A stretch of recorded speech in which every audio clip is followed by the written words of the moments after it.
Hello, everyone. It's a huge pleasure being here and attend this great session and the long list of session you're going through during the Building the Future event.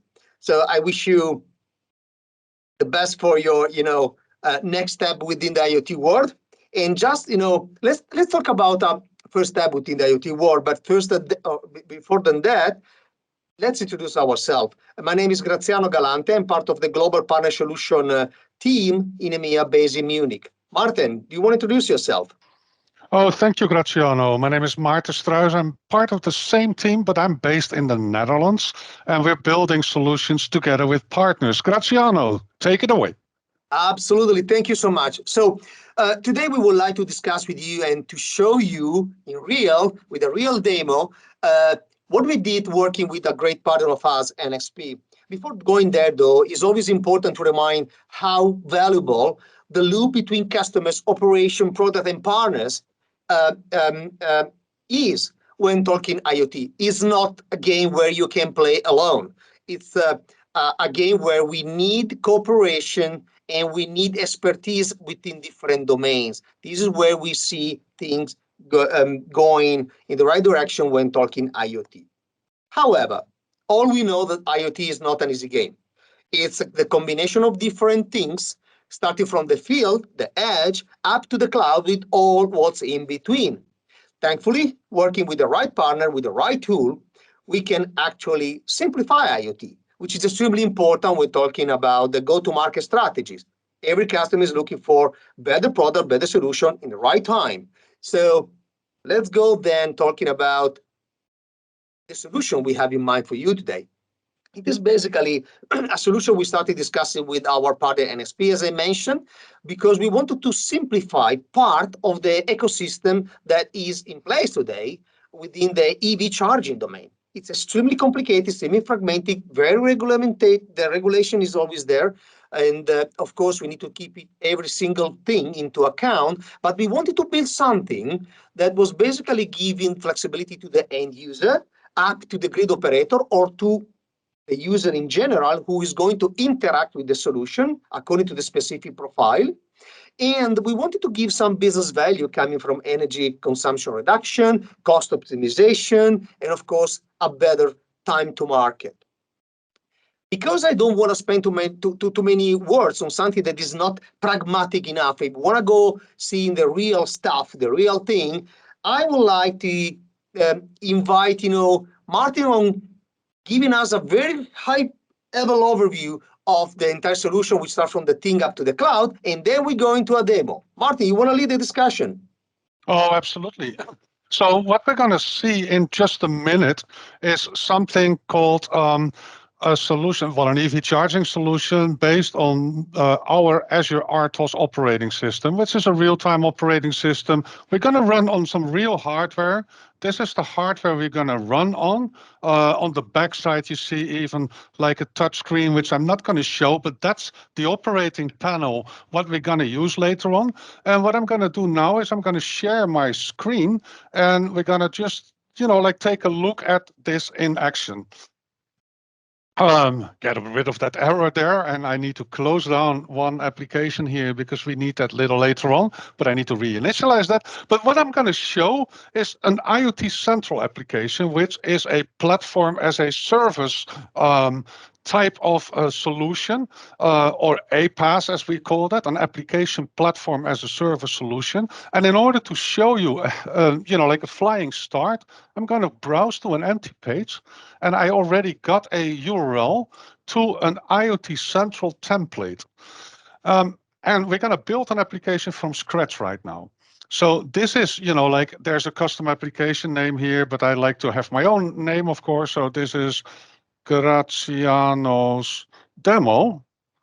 And I'm going to create this for a standard 2 pricing plan, which means that I have 2 devices for the lifetime of the applications, always being available for free. It's going to ask me for a subscription, so I'm going to provide my subscription details. I'm located in Western Europe, so I take West Europe here. And this is all the information I need to enter. And now I'm going to create my solution. And that is also known as provisioning my application. When that is done, and that's literally a matter of, like a minute or so, I now have an up and running application. And inside that application, I already have a device template defined. So the link provided contained a full application template for this particular device. And if like when we have the dev kit available, you can go to the NXP website or to the Microsoft website, download this device template, and you already get our board being defined in terms of telemetry and commands. So I have commands defined and I have telemetry defined here. And instead of this, like kind of very friendly view with hardly any code, but a nice descriptive page here, I can also look in the underlying JSON. And what you see is that our device is identified by this particular string, DTMI NXP EVSE2. And if you look at the plug and play standard that we developed with partners, what you can see there is that, hey, in a public repository, there is an NXP entry, and here you find that same device template. And what's going to happen later on when I power on the device, we're going to look if this device template exists. And if it exists, we're going to get that device, we make that part of the IoT Central application that I just created.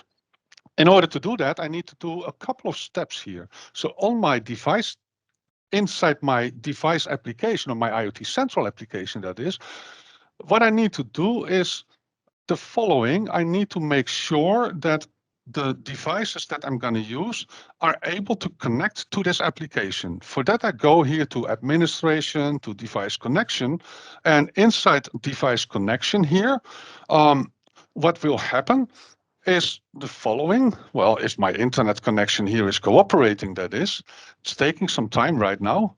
Let me try that again because I'm highly impatient, of course. I'm going to go to create a individual key for an IoT device, and that's going to be a SaaS device.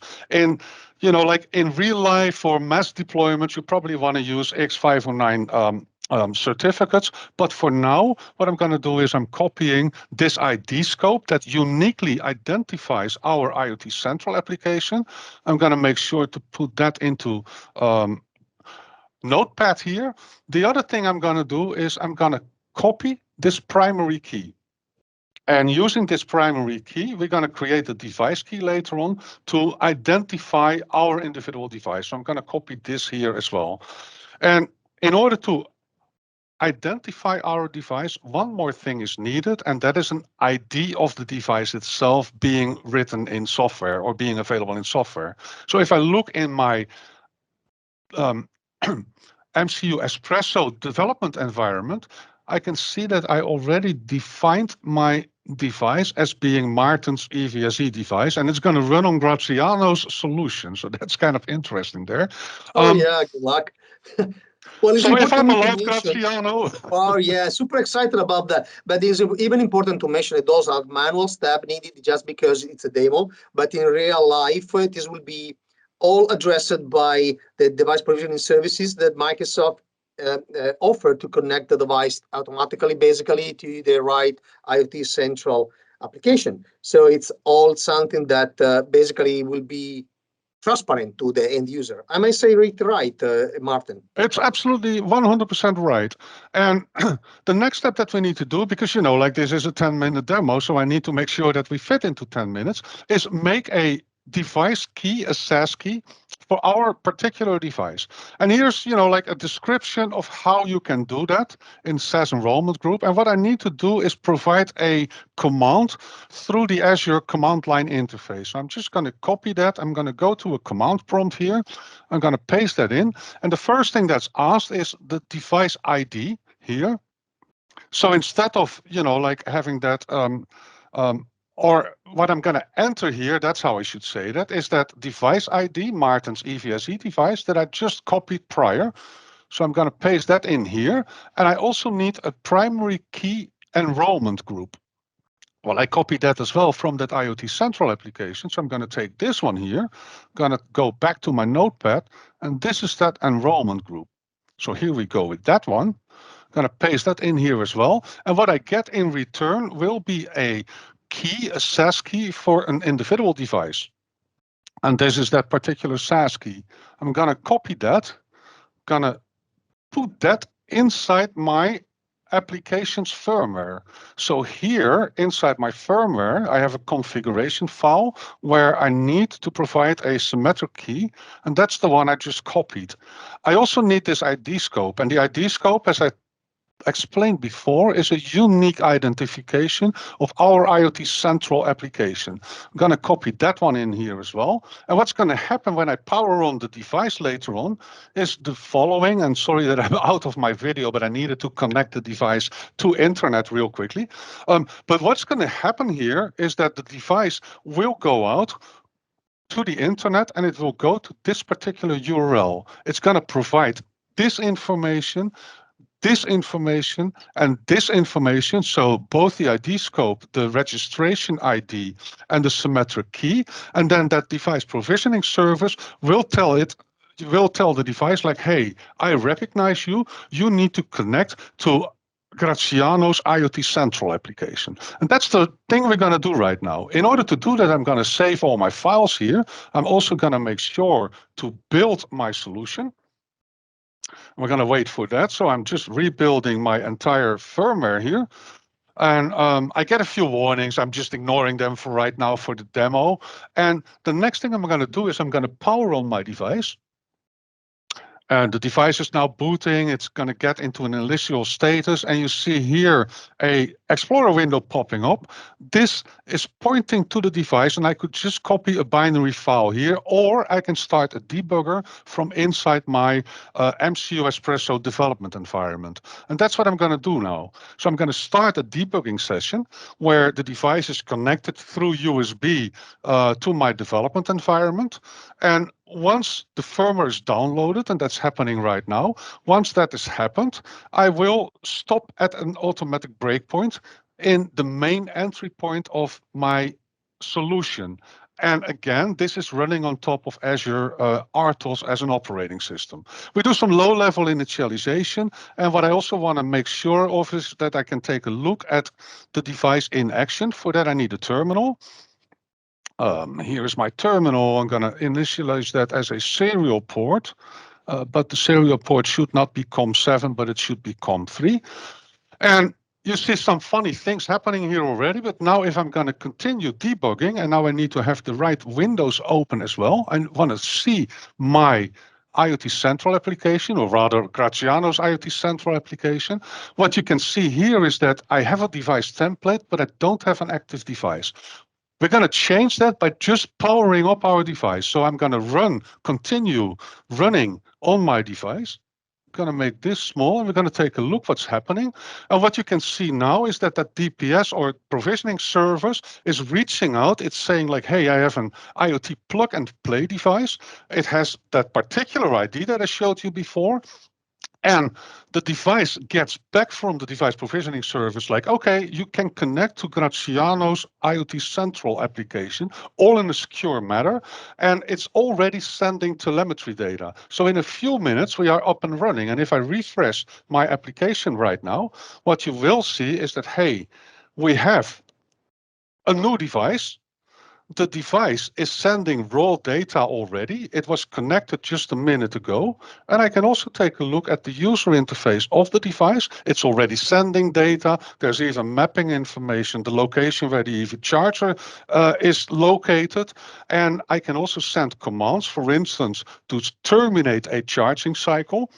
If I'm doing that, and if I take a look at the raw data, you will see in any second that that command has been accepted as well. So I requested to terminate the loading cycle. That went from the central application down to the device, and the device just responded with, okay, I'm fine. I just stopped a charging thing for you. And this is kind of what I wanted to show. So in a few minutes, I'm up and running, in this case for an IoT central application for EV charging, but it could also have been a access controller for a security system or something. Graziano, something to add?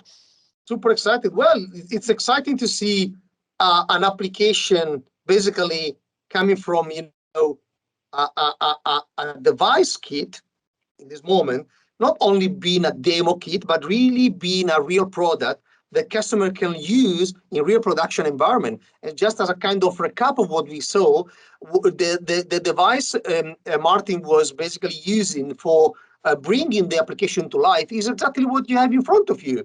Is the IMX RT1064 EVK, where basically is the board with this actually the real screen on top to basically send comments.